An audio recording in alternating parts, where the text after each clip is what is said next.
Hello all of you, most welcome back to my YouTube channel Balaji study M.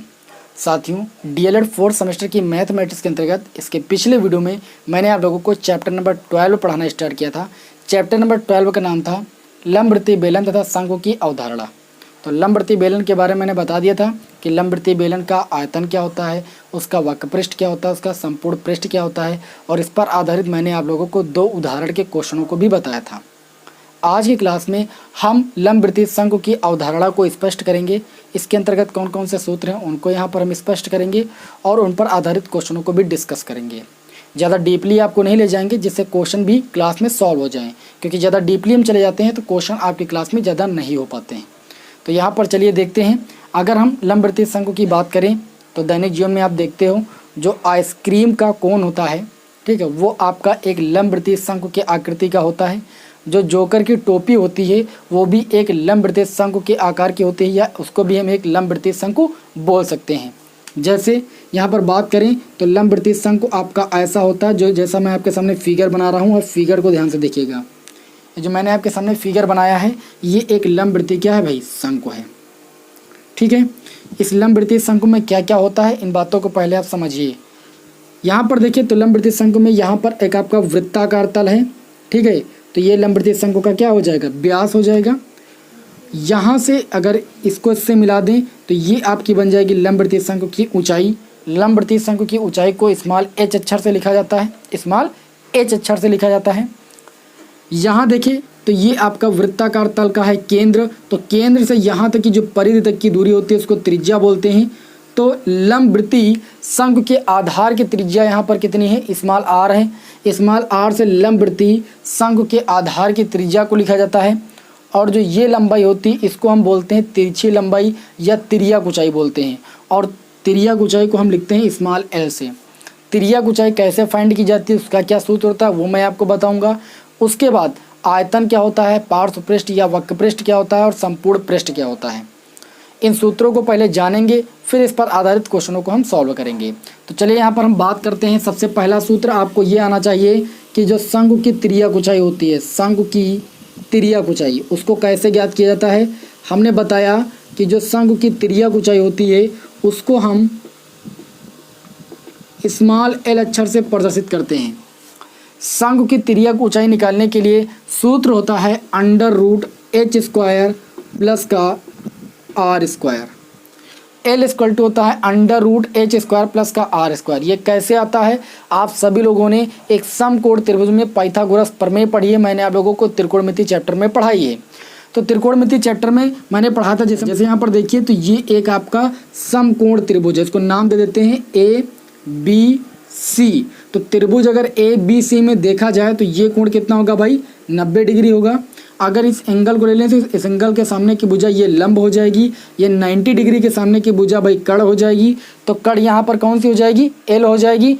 और जो इस theta के सामने की भुजा हो जाएगी इसको लंब बोलेंगे। लंब के स्थान पर H है और आधार के स्थान पर स्मॉल r है। तो यहाँ पर जब पाइथागोरस प्रमेय लगाएंगे कड़ स्क्वायर बराबर लंब स्क्वायर प्लस आधार स्क्वायर, तो यहाँ पर देखें तो कड़ है आपका L तो L² हो जाएगा, लंब आपका है H तो H² हो जाएगा, आधार आपका R है तो ये R² हो जाएगा। तो यहाँ से L इक्वल टू स्क्वायर जब दूसरे पक्ष में जाता है तो ये अंडर रूट में बदल जाता है, तो ये √h² प्लस r² हो जाएगा।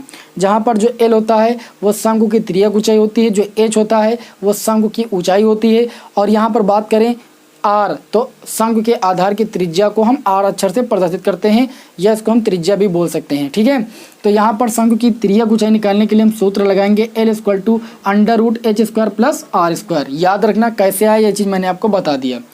अब यहाँ पर बात करेंगे दूसरे सूत्र की। दूसरा सूत्र होता है हमारा शंकु का पृष्ठीय, या पहले आयतन की बात कर देते हैं। शंकु का आयतन, आयतन को हम भाई VS से लिखते हैं क्योंकि वॉल्यूम का मतलब होता है आयतन। तो जो शंकु का आयतन होता है, मान लीजिए कि एक ही आधार पर एक आपका लंबवृत्तीय बेलन हो और उसी आधार पर उसी ऊंचाई का एक आपका शंकु हो, तो जो शंकु का आयतन होता है वो बेलन के आयतन का 1/3 होता है, या हम कह सकते हैं तिहाई होता है। आप सभी को पता है, क्या पता है कि जो बेलन का आयतन होता है, बेलन का आयतन कितना होता है, बेलन का आयतन होता है πr² h। तो उस बेलन के आयतन का कितना होता है, 1/3 होता है शंकु का आयतन। अगर एक ही आधार हो और ऊंचाई भी समान हो तो जो लंबवृत्तीय बेलन का आयतन होगा उसके आयतन का 1/3 होगा किसका आयतन, शंकु का आयतन। तो यहाँ पर आप देख सकते हो कि बेलन का आयतन बटे मैंने 3 लिख दिया। तो इस प्रकार यहाँ पर शंकु का आयतन निकल के आ जाएगा। बेलन का आयतन होता है πr² h और बटे में 3, या इसको लिखा जा सकता है 1/3 πr² h। ये दोनों चीज़ें सेम हैं। तो ये जो आयतन है ये लंबवृत्तीय शंकु का आयतन होता है, जिसमें r जो होती है वो शंकु के आधार की त्रिज्या होती है, h जो होता है वो ऊंचाई होती है शंकु की। क्लियर इतनी बात। तो ये आपका हो गया शंकु का आयतन। तीसरा सूत्र आपको याद होना चाहिए कि शंकु का वक्रपृष्ठ, या इसको दूसरी लैंग्वेज में हम बोलते हैं पार्श्वपृष्ठ। क्या बोलते हैं भाई, पार्श्वपृष्ठ। शंकु का वक्रपृष्ठ या पार्श्वपृष्ठ कितना होता है, शंकु का वक्रपृष्ठ या पार्श्वपृष्ठ होता है आपका πrl। कितना होता है, πrl, जहाँ पर r जो होती है वो शंकु के आधार की त्रिज्या होती है, l क्या होती है वो आपकी तिर्यक ऊंचाई होती है, तिर्यक लंबाई होती है, जो कि इस सूत्र से निकाली जाती है। ठीक है, ये यहाँ पर देखिए वक्रपृष्ठ या पार्श्वपृष्ठ इसका मात्रक वर्ग इकाई में होगा, जबकि अगर यहाँ पर हम बात करें आयतन की तो इसका मात्रक घन इकाई होगा। हमें चौथा सूत्र पढ़ना है इसमें, शंकु का संपूर्ण पृष्ठ। क्या पढ़ना है भाई, शंकु का संपूर्ण पृष्ठ।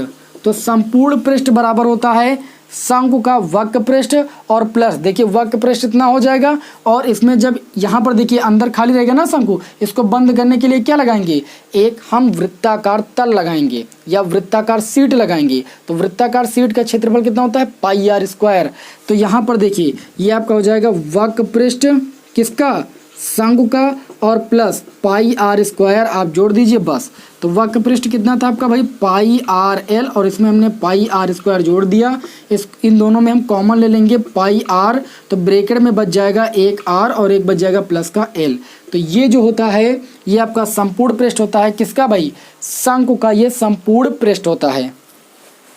तो इस प्रकार आप लोगों ने लंबवृत्तीय शंकु के अंतर्गत 4 फार्मूलों को सीखा, जबकि लंबवृत्तीय बेलन में आप लोगों ने 3 फार्मूलों को सीखा था। कौन कौन से, आयतन को सीखा था, उसका वक्रपृष्ठ निकालना सीखा था लंबवृत्तीय बेलन का, और उसका संपूर्ण पृष्ठ निकालना सीखा था। तो यहाँ पर शंकु में भी आपने वही 3 फार्मूले पढ़े हैं। ठीक है, बशर्ते यहाँ पर फ़र्क इतना है कि यहाँ पर एक फार्मूला बढ़ गया तिर्यक लंबाई का या तिर्यक ऊंचाई का, जो कि आपको पता है पाइथागोरस प्रमेय से आया है। ठीक है, तो इसको आपको लर्न करने में कोई दिक्कत होनी ही नहीं चाहिए। तो 3 फार्मूले यहाँ पर भी आप लोगों ने पढ़े। अब इन फार्मूलों की मदद से क्वेश्चनों को कैसे सॉल्व किया जाता है वो मैं आपको बताता हूँ। इनका आप स्क्रीनशॉट ले लीजिए या कॉपी पर कहीं पर लिख कर रख लीजिए। जब मैं यहाँ पर क्वेश्चन सॉल्व कराऊंगा तो फार्मूले एक बार जरूर देख लेना। फार्मूले देखने पर ही आपको याद हो जाएंगे, रटोगे तो आपके दिमाग में नहीं बैठेंगे। जितना ज़्यादा उनका आप सवालों में यूज करोगे उतना ज़्यादा वो आपके दिमाग में बैठते चले जाएंगे। क्लियर, चलिए इसका स्क्रीनशॉट लीजिए, फिर बढ़ते हैं क्वेश्चन की ओर। तो चलिए बढ़ते हैं अपने इस क्लास के पहले क्वेश्चन की ओर। तो क्वेश्चन में बोला जा रहा है कि एक लंबवृत्तीय शंकु के आधार की त्रिज्या 3.5 सेंटीमीटर तथा ऊंचाई 12 सेंटीमीटर है। शंकु का आयतन ज्ञात कीजिए। सबसे पहले आपको क्वेश्चन में क्या क्या दिया गया है उसको आपको नोट करना है।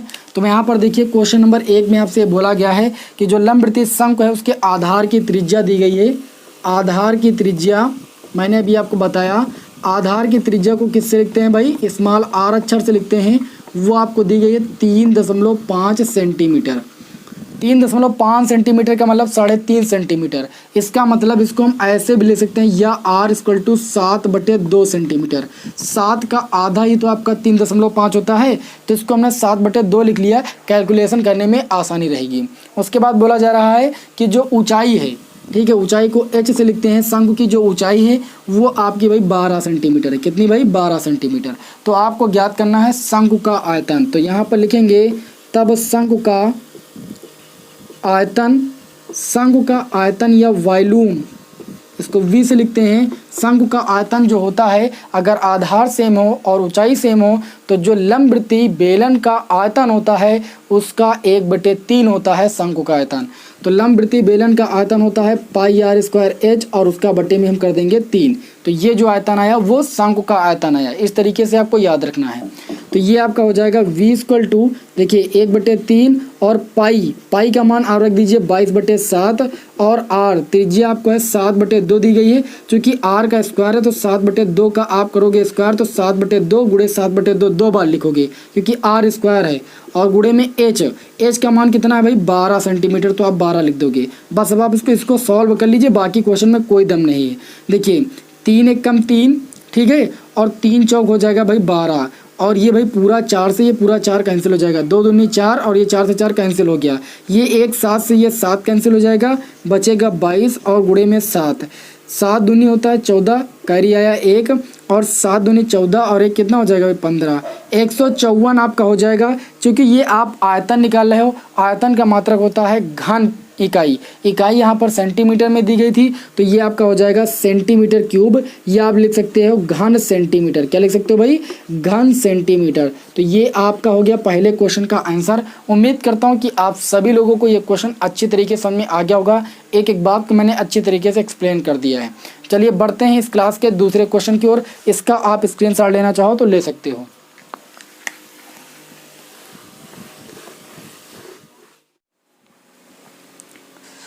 तो अब इसी क्रम में बढ़ते हैं अपने इस क्लास के दूसरे क्वेश्चन की ओर। दूसरे क्वेश्चन में बोला जा रहा है कि 15 मीटर ऊंचे शंक्वाकार तंबू के आधार की परिधि 44 मीटर है। शंकु के आधार की परिधि का मतलब समझ रहे हो आप लोग, जो ये शंकु होता है, शंकु के आधार में ये बनता है कि आपका वृत्त, और वृत्त की परिधि होती है 2πr यदि वृत्त की त्रिज्या r हो। तो यहाँ पर क्वेश्चन में आपको दिया गया है इस वृत्ताकार पथ की आपको लंबाई दी गई है, यानी इसको हम बोलते हैं परिधि बोलते हैं। तो परिधि दी गई 2πr बराबर आपको दिया गया 44 मीटर। इस तंबू को तैयार करने के लिए कितने कैनवास की आवश्यकता होगी, यानी कपड़े की आवश्यकता होगी। तो कपड़े की आवश्यकता होने के लिए हमें क्या करना पड़ेगा, तंबू को ये जो है कपड़े से ढकना पड़ेगा। तो आप ये वाला तल तो ढकोगे नहीं, तो उसका मतलब हमें वक्रपृष्ठ निकाल लेना होगा। वक्रपृष्ठ जितना होगा उतना ही कैनवास लगेगा। फिर बोला जा रहा है कि तंबू में आबद्ध वायु का आयतन भी ज्ञात कीजिए। आयतन ज्ञात करने के लिए आप सभी को सूत्र पता है 1/3 πr²h, बस इतना ही करना है। चलिए देखते हैं कि एक बात को अच्छी तरीके से समझते हैं। जो शंकु है वो शंकु की ऊंचाई दे रखी है, यहाँ पर कितनी दे रखी है, h बराबर आपको दिया गया है 15 मीटर। सबसे पहले उसको लिखेंगे। देखिए यहाँ पर सारी लंबाइयाँ मीटर में दी गई, तो मीटर में ही लिखना है आपको। उसके बाद बोला गया तंबू के आधार की परिधि, आधार की परिधि को किससे लिखते हैं भाई, 2πr से, वो आपको दी गई है 44 मीटर। कितनी दी गई है, 44 मीटर। ये आपका हो जाएगा 2 और पाई का मान होता है 22/7 और गुणे में r बराबर आपका हो जाएगा 44। देखिए 22 दूना 44 से 44 कैंसिल हो जाएगा, r बराबर यहाँ पर देखिए 1 हुआ, 1 का गुणा 7 से करेंगे तो ये हो जाएगा 7 मीटर, यानी जो त्रिज्या हो जाएगी वो 7 मीटर हो जाएगी। ठीक है। अब यहाँ पर आपसे ये बोला जा रहा है कि आप ये बताइए कि इस तंबू को तैयार करने के लिए कितने कैनवास की आवश्यकता होगी। तो यहाँ पर लिखेंगे तंबू को तैयार करने के लिए, तंबू को तैयार करने के लिए, तैयार करने के लिए आवश्यक कैनवास कपड़ा कितना लगेगा, उसके वक्रपृष्ठ के बराबर लगेगा, या पार्श्वपृष्ठ कितना होता है भाई शंकु का पार्श्वपृष्ठ, अभी मैंने बताया πr/l होता है। तो चूंकि यहाँ पर आपको l की आवश्यकता होगी, तो यहाँ पर देखिए आपको h का मान और r का मान पता है, तो इन दोनों मानों की सहायता से आप तिर्यक ऊंचाई निकाल सकते हो। तिर्यक ऊंचाई L बराबर सूत्र होता है √h² प्लस का r²। तो L इक्वल टू √h का मान है 15, तो ये हो जाएगा भाई 15 का स्क्वायर, r का मान है 7, तो ये आपका हो जाएगा 7 का स्क्वायर। L बराबर आपको मिल जाएगा √15 का स्क्वायर होता है 225, 7 का स्क्वायर होता है 49, इसको जोड़ लीजिए तो L इक्वल टू आपको मिल जाएगा √9 5 कितना हो जाएगा 14, 4 2 6 1 7, 274 आपको मिल जाएगा। तिर्यक ऊंचाई कितनी मिल गई, √274 मीटर। L का मान रख दीजिए, R का मान यहाँ से आपको पता चल जाएगा, पाई का मान 22/7 होता है। तब यहाँ पर देखिए आवश्यक कैनवास कितना लगेगा, पाई का मान लिख देंगे 22/7, R का मान है भाई 7 और L का मान आया है √274।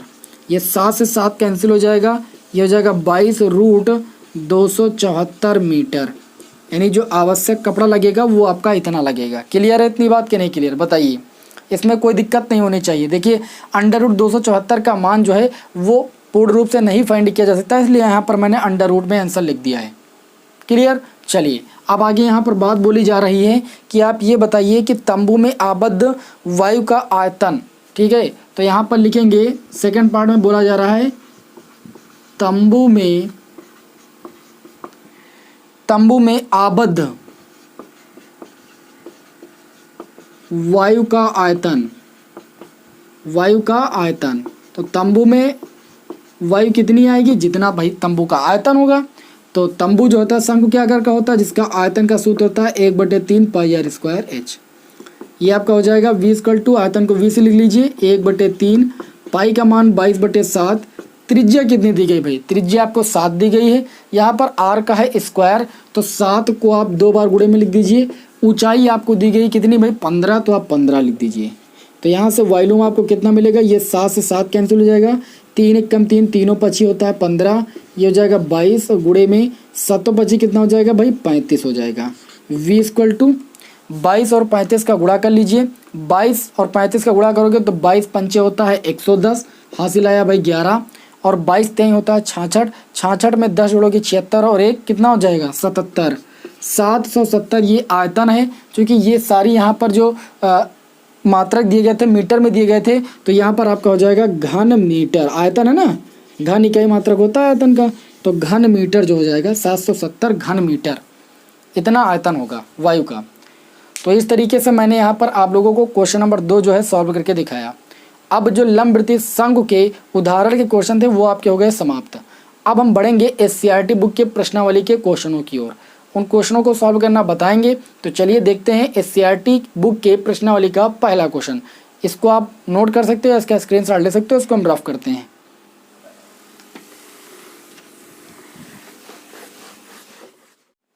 तो प्रश्नावली के पहले क्वेश्चन में क्या बताया जा रहा है आप स्क्रीन पर देखिए।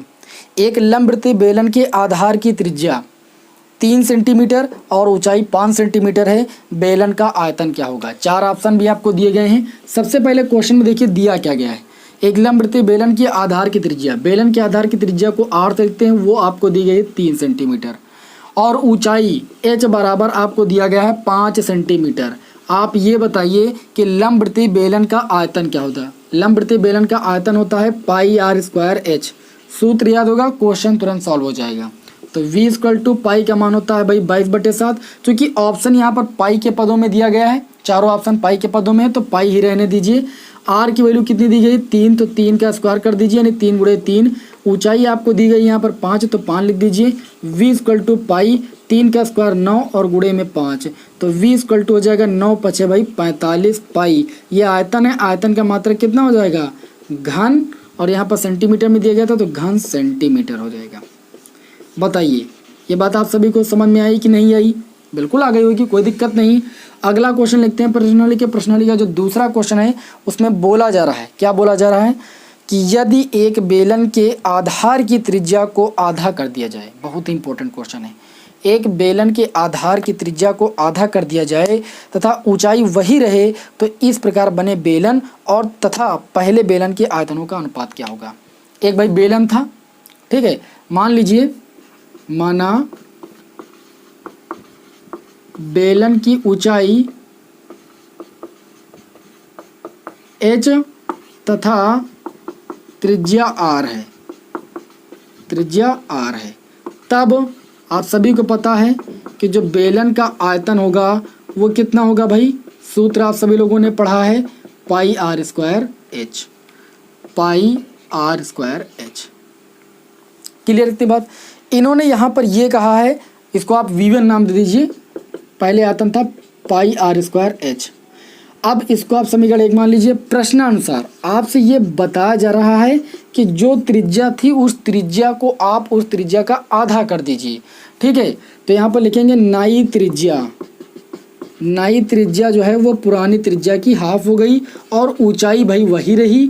तब आयतन यहाँ से आपको मिल जाएगा कितना, पाई आर स्क्वायर एच। अब आर के स्थान पर यहाँ पर रखना है r/2, क्योंकि त्रिज्या r/2 हो गई, ऊंचाई वही लेकिन त्रिज्या आपकी हाफ हो गई। तो यहाँ से आयतन आपका हो जाएगा पाई, आर का स्क्वायर करोगे आर स्क्वायर और एच हो जाएगा, और बटे में 2 का स्क्वायर हो जाएगा 4। इसको आप मानिए समीकरण 2। आपने जब त्रिज्या को आधा किया तब ये आयतन है, और पहले आयतन आपका ये था। तो इन्होंने ये कहा है कि इस प्रकार बने बेलन का आयतन तथा पहले बेलन के आयतनों का अनुपात ज्ञात कीजिए। ठीक है, पहला वेतन जो है वो बाद में बोला गया है, और जो ये मतलब त्रिज्या में परिवर्तन करने पर जो आयतन है वो पहले बोला गया है, यानी इसका और बटे इसका अनुपात आपको ज्ञात करना है। तो यहाँ पर इसको थोड़ा रफ करते हैं, ध्यान दीजिएगा भाई, प्रश्न को ध्यान से समझिएगा कि आपसे बोला क्या जा रहा है। यहाँ पर इसको आप मान लीजिए समीकरण 2, यहाँ पर लिखिए समीकरण 2 को 1 से भाग देने पर, क्योंकि प्रश्न में यही बोला जा रहा है देने पर। तो देखिए v2 इक्वल टू आपका हो जाएगा पाई आर स्क्वायर एच बटे में 4 और बटे में v1, और बटे में v1 की वैल्यू कितनी है आपकी भाई, पाई आर स्क्वायर एच। ये पाई आर स्क्वायर एच से ये पाई आर स्क्वायर एच कैंसिल हो जाएगा, यानी v2 बटे v1 बराबर आपको मिल जाएगा 1/4 और पूरे के बटे में 1। इसका मतलब v2 बटे v1 बराबर आपको मिल जाएगा 1/4, या इसको बोल सकते हो 1:4। ये आपके इस क्वेश्चन का भाई राइट आंसर होगा। ऑप्शन नंबर जो फर्स्ट होगा वो आपके इस क्वेश्चन का राइट आंसर होगा। उम्मीद है कि आप सभी लोगों को संघ की अवधारणा समझ में आ गई होगी। ठीक है, आज की क्लास में आप लोगों को हम इतने ही क्वेश्चन कराएंगे। आज की क्लास थोड़ा छोटी रहेगी, और मैं आप लोगों को एक क्वेश्चन, इसके बाद वाला जो क्वेश्चन है वो होमवर्क के तौर पर दे रहा हूँ। स्क्रीन पर लिखकर क्वेश्चन आ रहा है, क्वेश्चन को पढ़िए, उसको सॉल्व करके उसका आंसर हमें कमेंट बॉक्स के माध्यम से बताइए, तभी तो हमें पता चलेगा कि आप लोगों ने क्लास में कितना कुछ सीखा है। फिर आगे की क्लास में आप लोगों को इस प्रश्नावली के और जो भी क्वेश्चन रहेंगे उन सारे क्वेश्चनों को सॉल्व कराएंगे, जितने भी क्लासों में लगेंगे। मैक्सिमम 2 क्लासें भी और लगेंगी इस चैप्टर की। ठीक है, लेकिन एक भी क्वेश्चन हम छोड़ेंगे नहीं, ये वादा है आप सभी से। तो चलिए फिर मिलेंगे आपको नेक्स्ट क्लास में। जय हिंद, जय भारत।